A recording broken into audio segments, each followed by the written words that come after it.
अस्सलाम वालेकुम जी। मेरा नाम है शामी खानजादा। मैं हूं बाबर अली। आप देख रहे हैं क्रिक ग्रीन स्पोर्ट्स। आज आपसे बात करेंगे, कल से बातें चल रही हैं कि पीएसएल के जो बकाया मैचेस हैं वो कराची में शिफ्ट किए जा रहे हैं, जो पिंडी और लाहौर में खेले जाने थे।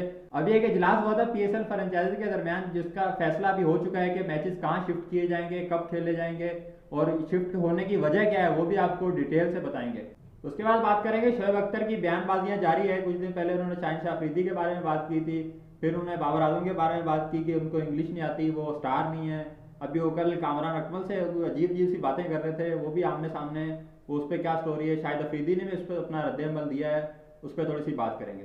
चैनल पे न्यू है तो चैनल को सब्सक्राइब कर लें, साथ लगे बेल आइकन को दबाएं ताकि आने वाली वीडियोस के नोटिफिकेशन आपको मिलते रहे। बात का आगाज करते हैं पीएसएल को लेके। पीएसएल के जो मैचेस आपको पता है, कल से खबरें आ रही हैं कि पिंडी और लाहौर से शिफ्ट किए जाएंगे कराची में। पहले तो बात करते हैं, अभी बाय द वे इजलास हुआ था, उसकी वो डिटेल्स भी आ चुकी हैं कि अभी क्या फैसला हुआ है।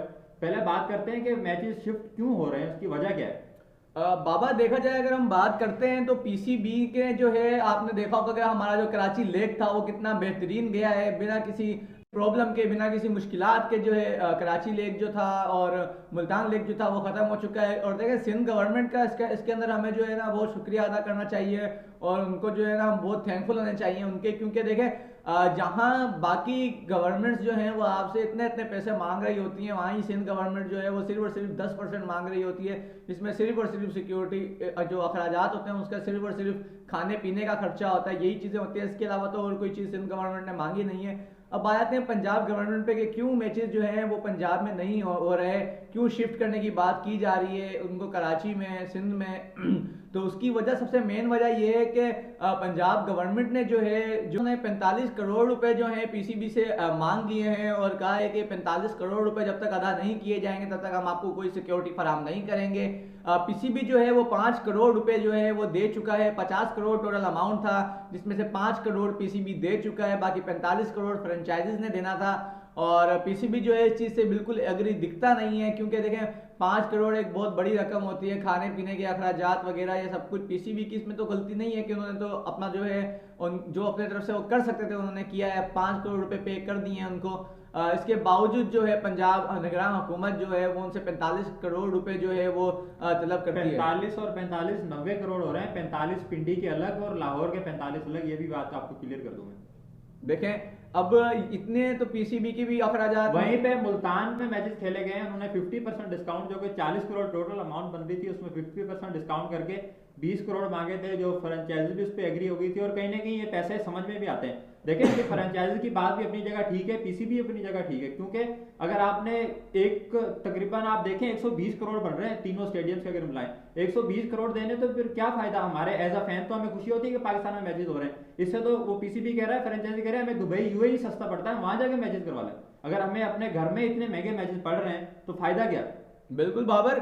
और इससे हवाले से जो है पीसीबी अब चाह रहा है कि जो मैचेस जो हैं वो कराची शिफ्ट कर लिए जाएं। इस इतने बड़े अमाउंट की वजह से हमारे अपने मुल्क में होते हुए भी हमें, वो कहते हैं कि छुरियां मारी जा रही हैं हमारी जेबों को, पीसीबी को छुरियां मारी जा रही हैं। चाह रहे हैं कि इनसे जितना मोटा पैसा जितना निकलवाया जा सके वो निकलवा लें। खैर, इस हवाले से जो है पीसीबी भी जो है वो भी चालाक निकला। पीसीबी ने फौरन ही हंगामी मीटिंग बुला ली। जो उनकी हंगामी जो मीटिंग होती है उसके अंदर जो है फ्रेंचाइजीज और पीसीबी ने जो है बैठ के फैसला करना था। वो ये न्यूज़ जो है वो कल रात को आ गई थी कि एक हंगामी प्रेस कॉन्फ्रेंस बैठेगी और उसके अंदर जो है ये एक मीटिंग होगी जिसके अंदर जो है सब चीज़ें क्लियर हो जाएंगी कि हम जो है पंजाब मैचेस जाएंगे या फिर नहीं जाएंगे, या कराची में मैचेस होंगे। तो आज वो मीटिंग होनी थी और आज 3 बजे वो मीटिंग, वो इजलास जो था वो हो चुका है, हंगामी इजलास जो था वो हो चुका है। उसके अंदर जो है हमें जो आगे सुनने में खबर आ रही है वो ये आ रही है कि पीसीबी ने जो है फ्रेंचाइजी से बात की और फ्रेंचाइजी भी इसके ऊपर बिल्कुल अग्री नहीं है। पीसीबी भी इसके ऊपर अग्री नहीं है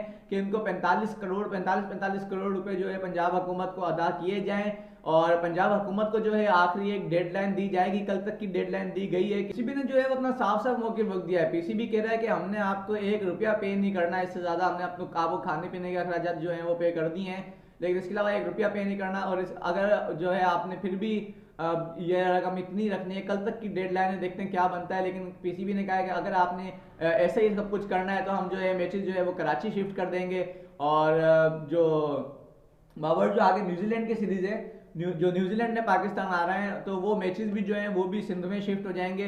वो भी पंजाब गवर्नमेंट जो है फिर अगर उनका यही रहा तो फिर सारे के सारे मैचेस जो हैं वो सिंध शिफ्ट हो जाएंगे, या फिर मुल्तान में जो है कुछ मैचेस जो है वो लेकिन host कर फायदा सकते है हैं। ना, आपको फायदा है, एक जगह आपके 80 करोड़ रुपए बच रहे हैं, तो कोई पागल ही होगा वहां मैचेस करवाएगा। बाबर एक बात लेकिन मेरी याद रखें, एक बात ये, अगर पिशावर वाला केपीके वाला मसला हल हो गया ना ग्राउंड्स का, तो फिर पंजाब भूल जाए कि उसके वहाँ पे मैचेस होस्ट हो सकते हैं। क्योंकि देखें केपीके हो जाएगा, सिंध हो जाएगा, फिर मुल्तान जो है वो जो है कॉम्प्रोमाइज़ कर देते हैं, जो मुल्तान वाले लोग हैं वो भी कॉम्प्रोमाइज़ कर देते हैं, तो फिर ये पिंडी और ये जो लाहौर रह जाएगा। तो मुल्तान ने तो बहुत बड़ा कॉम्प्रोमाइज किया था, वो जो आपको याद होगा, जो 30 वीआईपी टिकट्स और फिर गाड़ियों के वो आए थे, वो अगले दिन ही कॉम्प्रोमाइज कर गए थे। कह रहे छोड़े, ये थोड़ी लंबी बात है, आगे बात करें। खैर अब सुनने में यही आ रहा है कि कल तक की डेडलाइन है, अब देखते हैं कि क्या बनता है।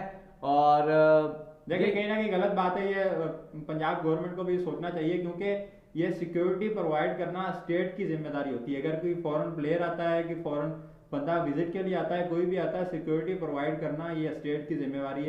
आप उनसे पैसे नहीं मांग सकते। और पिछली दफा हमें याद होगा, वो बरियानियों के पता नहीं कितने बिल बन गए थे, जो न्यूजीलैंड बीच में छोड़ के चला गया था। 27 लाख। 27 लाख, वो कुछ दिनों की बरियानी थी, ये तो चलो ज्यादा दिन के मैचेस हैं। खैर आगे बात करते हैं। शोएब अख्तर काफी दिनों से आपको पता है मीडिया में घूम रहे हैं, अजीब अजीब सी बातें कर रहे हैं। पहले उन्होंने शाहिन अफरीदी के बारे में बात की कि मैं उनकी जगह होता तो मैं 100 इंजेक्शन लगा के ओवर करवा लेता, शाहिन अफरीदी को ओवर करवाना चाहिए था। फिर उन्होंने बाबर आजम पे बात की कि भाई ये इनको इंग्लिश नहीं आती, ये स्टार नहीं है। हाँ, ये मैं इनको brand नहीं स्टार है। नहीं मानता, इनको इंग्लिश, हालांकि मैं उस दिन से यही बात कर रहा था कि शायद उनके बात करने का मकसद कोई और होगा, कि उनको इंग्लिश सीख लेनी चाहिए। लेकिन कल फिर वो आए हैं टीवी पे, उन्होंने फिर ऐसी अजीब अजीब सी बातें की हैं। कामरान अकमल को उन्होंने बोला कि भाई आप टीवी शो में बैठे हुए हो, इतने बड़े प्लेयर हो, आप स्क्रीन को स्क्रीन बोलते हो, तो ये गलत बात है। देखें शोएब अख्तर का तो हमेशा से रहा है, मैं पहले भी कहता हूँ आज भी कहूंगा कि देखें हमारा जो लेजेंड्स है ना, जो सुपर स्टार रह चुके हैं हमारे, देखें ये हमारे सितारे हैं, रह चुके हैं, हमारे लेजेंड हैं। लेकिन एक चीज़ मैं इनके बारे में कहूंगा, हम इनके करियर पे उंगली उठा के बात नहीं कर सकते, क्योंकि इनका करियर बड़ा आउट क्लास है।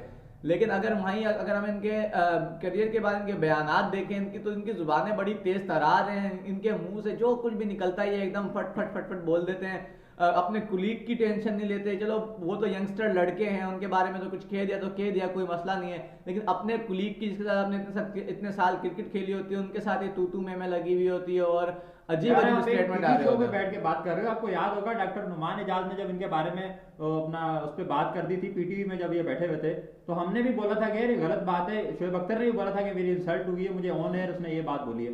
अभी यही बात उन्होंने कामरान अकमल के बारे में बोली है, तो जाहिर है सेल्फ रिस्पेक्ट तो उनकी भी है ना। देखिए एक बंदा है, काफी से हमसे ही प्रोनाउंस नहीं होते हैं सही तरीके से, उन्होंने जो है वो स्क्रीन को जो है स्क्रीन कह दिया था, तो असल में वो उसके बात ऊपर उन्होंने शोएब अख्तर के बारे में की थी। वो होस्ट ने उनसे सवाल पूछा कि भाई शोएब अख्तर ने ये बात की है, क्यों की होगी। तो कामरान अकमल ने जवाब दिया कि भाई वो काफी दिनों से स्क्रीन पे नजर नहीं आ रहे थे, तो उन्होंने चाहा कि मैं टीवी पे नजर आ जाऊं, इसलिए उनको ये स्क्रीन बात थोड़ी ज्यादा अजीब सी लगी। और वो उन्होंने जो है लाइव टीवी मतलब लाइव शो चल रहा था, उसके ऊपर आके जो है कामरान अकमल की वो उस पर बेइज्जती की अच्छी खासी।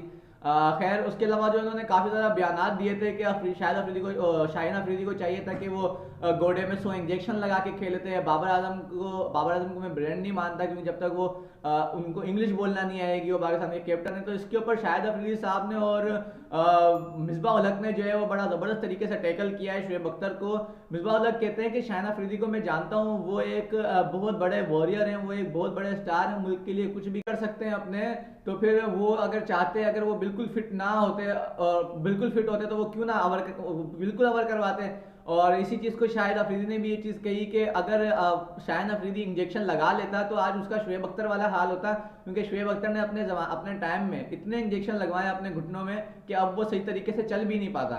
तो ये शाहिद अफरीदी साहब ने कहा है। और इसके ऊपर मिसबाह उल हक ने भी यही कहा है कि बाबर आजम देखें ब्रांड है, शोएब अख्तर कुछ भी उठ के कह देते हैं कि उनको इंग्लिश नहीं आती, ये चीज़ वो चीज़ फलानी चीज़। तो इस चीज़ के ऊपर जो है शोएब अख्तर साहब के ऊपर मिसबाह उल हक भी गर्म हो गए थे, शाहिद अफरीदी भी गर्म हो गए थे। खैर गर्म नहीं कहेंगे, लेकिन सही जवाब जो उनको सही तरीके से दिया गया है, मिला है, वो सिर्फ और सिर्फ मिसबाह उल हक ने और शाहिद अफरीदी ने ही दिया है। बिल्कुल देखें, ये उन्होंने ये भी कहा है कि बाबर आजम से ज़्यादा एड्स मैं और वसीम अकरम कर रहे थे, करोड़ों के एड। तो मतलब ऐसी अजीब अजीब सी बातें वो कर रहे हैं आजकल। देखें शाहीन अफरीदी अगर उस टाइम पे इनकी वाली बात इंजेक्शन लगा के ओवर करवा भी लेते, मैच का रिजल्ट कुछ भी होता, अगर पाकिस्तान मैच जीत भी जाता, लेकिन आप और मैं कभी भी ये नहीं चाहेंगे कि शाहीन अफरीदी ज़्यादा टाइम के लिए अनफिट हो जाए। क्योंकि आप एक अगर चोट लगी हुई है, आपको कोई चीज फ्रैक्चर है, उसके लिए आपको एंटी इंजेक्शन लगा के फिर आप जबरदस्ती उस पर जोर दोगे तो नुकसान बढ़ेगा ना, जाहिर सी बात है। नुकसान बढ़ेगा। तो कोई भी नहीं चाहता कि शाहिन अफरीदी लंबा बुमराह की मिसाल ले लें, बुमराह कितने टाइम से बाहर है क्रिकेट से। बिल्कुल। तो चलें जी, इसी के साथ वीडियो को एंड करते हैं। उम्मीद है वीडियो आपको पसंद आएगी, पसंद आई तो लाइक और कमेंट कीजिएगा। मिलते हैं आपसे किसी और वीडियो में, अपना ख्याल रखें। अल्लाह हाफिज़। अल्लाह।